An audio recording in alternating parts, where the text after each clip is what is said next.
Hey everyone, all right. So, if you're one of my regular viewers, you know I'm a fan of Funkadelic. Parliament, I'm hit and miss with. The reason I mention this is we're talking about the one and only Bootsy Collins. All right. So, this is Bootsy Collins, Fresh Outta P University. 1 second here.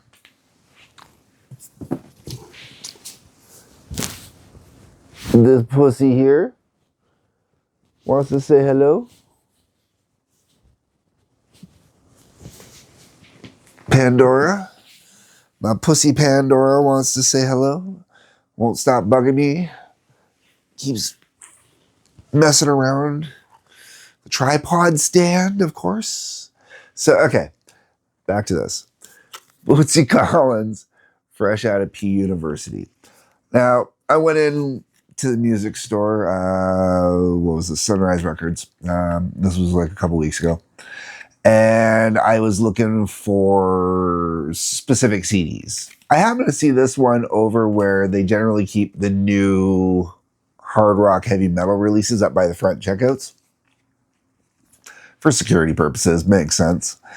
And when I saw this, I went, oh, Bootsy's got a new album out. Okay, why not?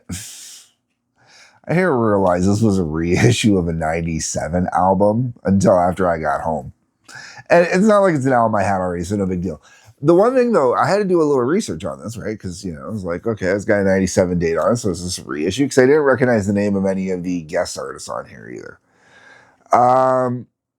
And that's how I found out, it's a reissue from 97.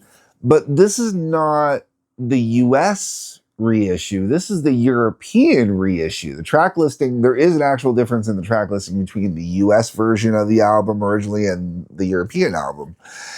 I don't have my computer in front of me, so I don't have the differences up. Sorry, I can't read them off to you. I got other stuff going in my computer room, my work room there. This album actually has 22 tracks on it, but it's only got like 17 songs. They didn't list all the little segue pieces in between here.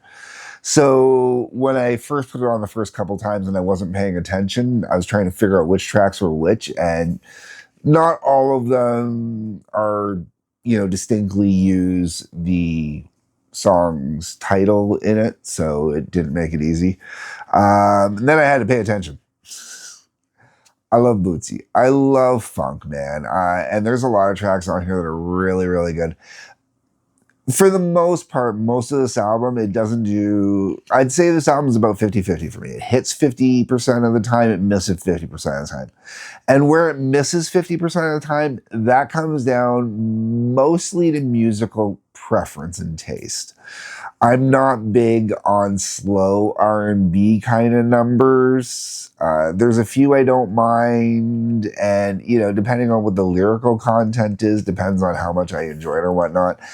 And a lot of the ones on here, when it gets into like a kind of more of a slow R&B, more of a, less of a upbeat funk kind of thing, they're more misses with me. There's a few on here too that are really kind of bleh and bland. They don't do a lot. Realistically, for me, most of this album gets really good on the back half of the album. The front half of the album is where it's more hit and miss for me. The album opens up with, okay, so once again, I don't have all the micro filler tracks, so we're just talking about the songs here, not all the fillers. And most of the fillers are just that, they're fillers. They're little excerpts that are put in there for whatever reason, blah, blah, blah. All right, so song opens up with Off the Hook, featuring Bricks. I remember the name Bricks, sort of. That's the thing with hip-hop and rap artists, a lot of them just kind of disappear real fast, man, like a one and done kind of thing. They might release a whole album that in the hip hop community does really well and is really popular, and that gets them guest spots on other albums, but you never really hear from them outside of that ever again. I don't know. P. Diddy shipped them off to other countries. I don't know. Anyways, sorry, bad joke. Okay. So Off the Hook, sorry. This is one of those ones where it's very basic for a hip hop track, and it really does nothing for me. It's kind of like let's throw it out at the beginning of the album and get the hell out of there and done right away kind of deal. That's how it feels to me. I'm leaving you, gotta go, featuring McLight, and this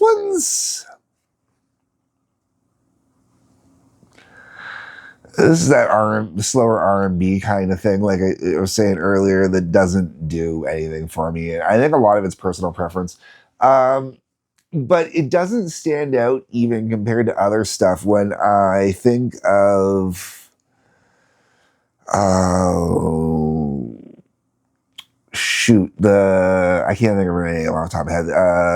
The girl from the Bee Gees, or not the Bee Gees, the Fugees. Um, Her name in the comments from you guys. I'm not going to try to remember it. Lauryn Hill. There we go. Pops a second. I try not to remember. Lauryn Hill. I'm leaving you sounds a lot like it'd be Lauryn Hill material. Like it's just kind of bland and standard for the genre, I guess. Funk Ain't Broke. Ain't a song with the title Funk in it, man. You know it's gonna have some funk going on. Funk ain't broke. It ain't, I like it. It's enjoyable. Funk Ain't Broke is probably the first song on the album that I actually like kind of get into it. Like, yeah, here we go. Here we go. This is what I'm looking for. Party Lickables, not bad, I guess. I don't know. It's one of those ones where I really, if it's playing, it's not bad, but when it's not playing, I don't even think about it for a second. Uh, Ever Lost Your Lover bores the living shit out of me. Um, yeah, it does. It's very very bland and boring R&B. There's nothing fancy, special, or impressive to this one at all to me. Pearl Drops. Pearl Drops is just so tongue in cheek, but not tongue in cheek at the same time. Like, it's an all lot of dirty. Now, all lot of dirty on a slow song can be really fun, and in this case here, Pearl Drops works to a degree. Pearl Drops works not quite as Pearl Necklace, but close, like ZZ Top's Pearl Necklace, but close to, like, and I'm not talking music style, just the idea of where it's going with it, Do the Freak, totally digging on Do the Freak. I think that was a good time. Fragile, So Sensitive, featuring D. Mika. I don't like this song. Fragile, So Sensitive is... Okay, I am going to apologize up front for anyone that my choice of wording offends. I'm not trying to be offensive with it whatsoever, okay? Let's start with not all women, okay? A small subset of women really have issues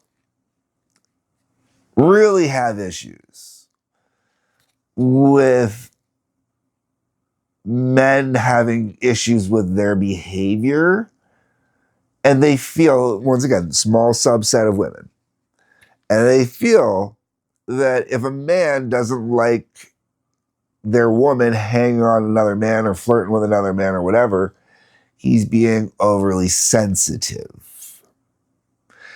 And there's a particular line in this song that specifically says, I want a thug.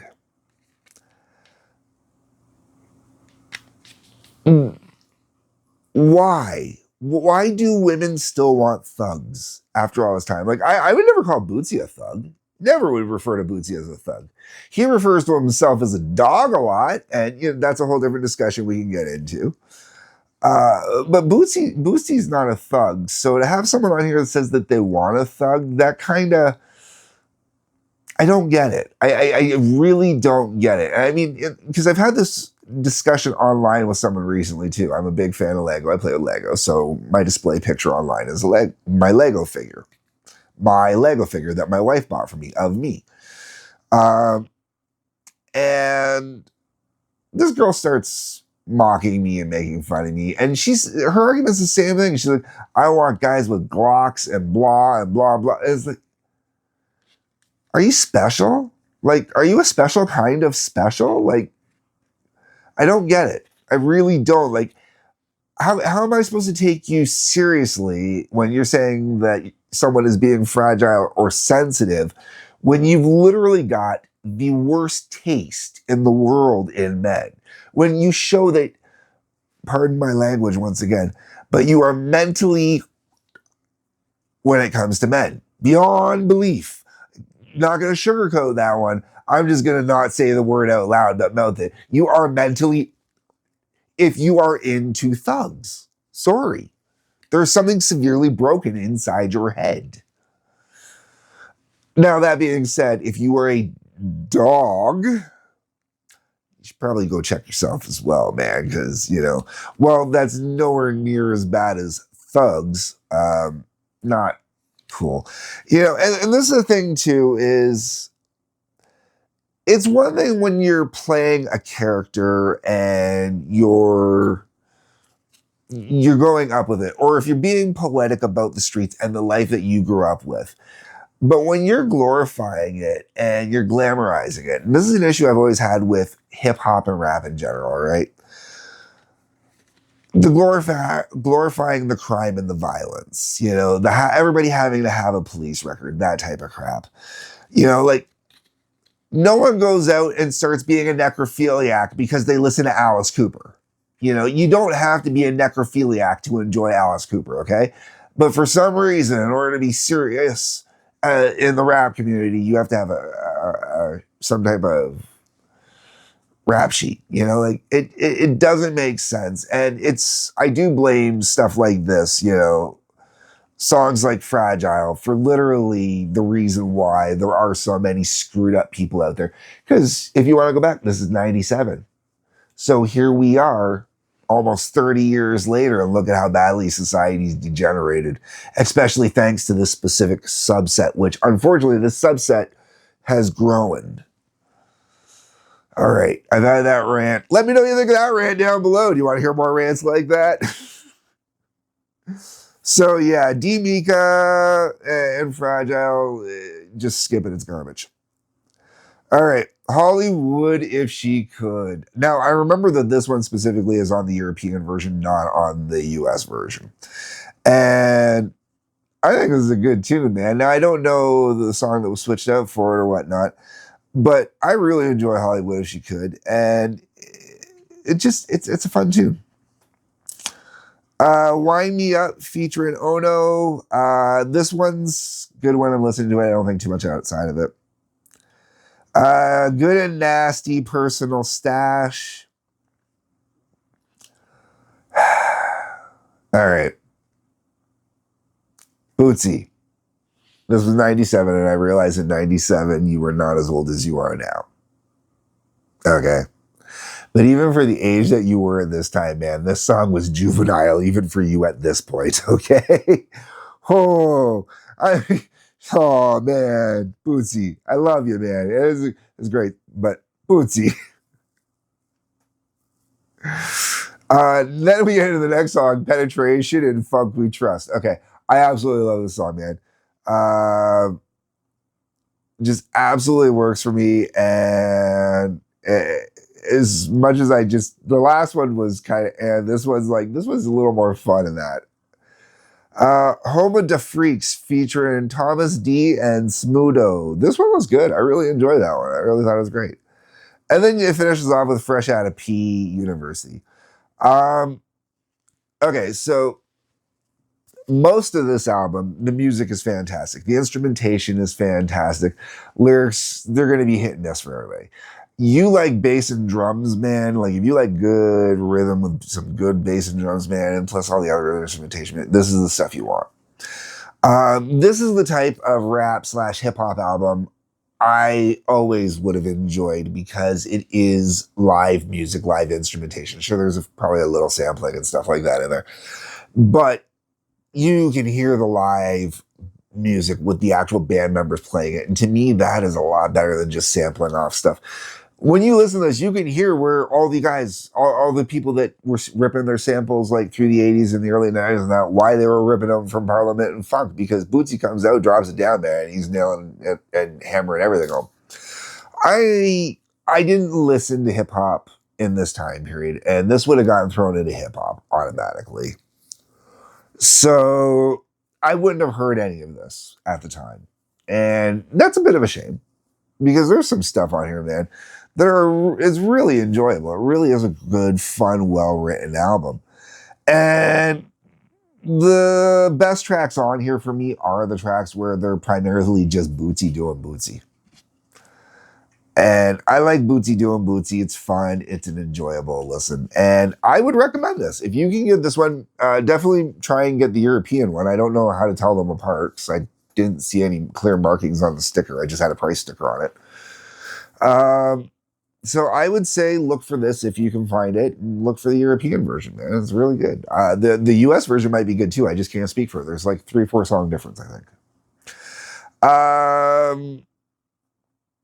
The other thing I really like about this album, I really, really enjoy about this album from multitude of levels.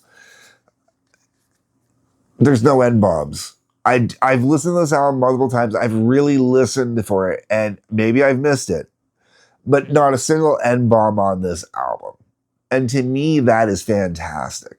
That means it's an album for everybody to listen to because you can sing along with it, you can enjoy it, you can have fun with it, and you don't have to worry about the N-bombs from a white guy's perspective.